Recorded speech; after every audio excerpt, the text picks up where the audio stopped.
I want to just give you two examples of books that I read in the last 3 or 4 years that I recommend to everybody that make the points of what the perils of the modern world and what the promise of the modern world is. The first is a book called The Big Sort by Bill Bishop.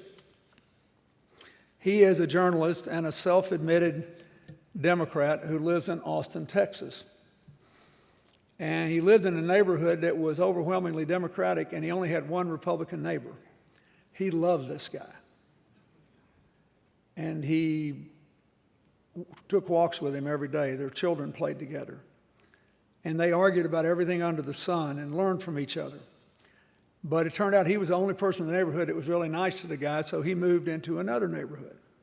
Now, in the first neighborhood, in 2004, when John Kerry, now Secretary of State, gave President Bush the closest reelection margin of any reelected president since Woodrow Wilson in 1916, in the first neighborhood, Kerry won 3-1. In the neighborhood where the Republican moved, Bush won 4-1. And the guy said, I decided to write this book when I realized that both neighborhoods were poorer when my friend moved from where he was in the minority to where he was in the majority. So we found out all kinds of interesting things. In 1976, when Jimmy Carter and Gerald Ford had a 1% race, only 20% of America's counties, keep in mind I'm not talking about congressional districts now where you can redraw the lines to make them favorable to the parties, counties where the lines don't change. Only 20% of the counties voted for one or the other of them by 20% or more. That means in 80% of the places in America, you could go into a barber shop, a beauty shop, a bowling alley, a local civic club lunch. People were discussing the election.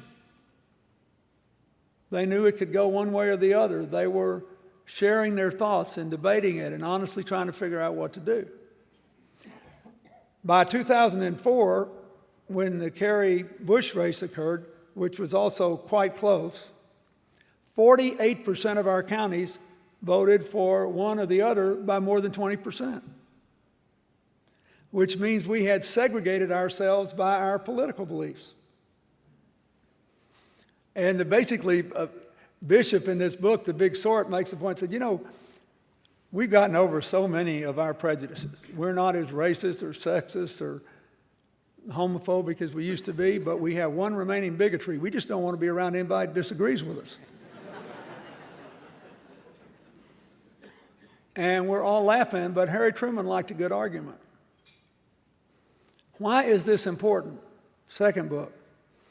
About 5 years ago, I can't remember the dates now anymore, but an American journalist named James Surowiecki wrote a book called The Wisdom of Crowds. And he did a lot of research about decision making, and he found that there were several examples of studies which amounted to this.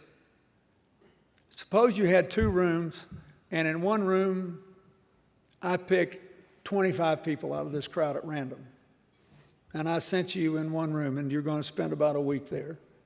And in the other room, we picked a person in this crowd with the highest IQ. Whoever it is, the number one genius in this room. And then for a week, we feed questions in about how to solve problems. The kinds of daily challenges you faced in Iraq.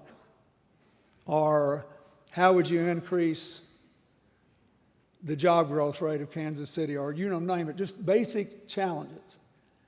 Surowiecki says every time this has been done, without exception, over time, the room with the 25 people will make better decisions than the room with one genius. That when you have complicated problems with a lot of moving parts, you need different perspectives. No one knows everything. Nobody is right all the time. Creative cooperation, networking works better.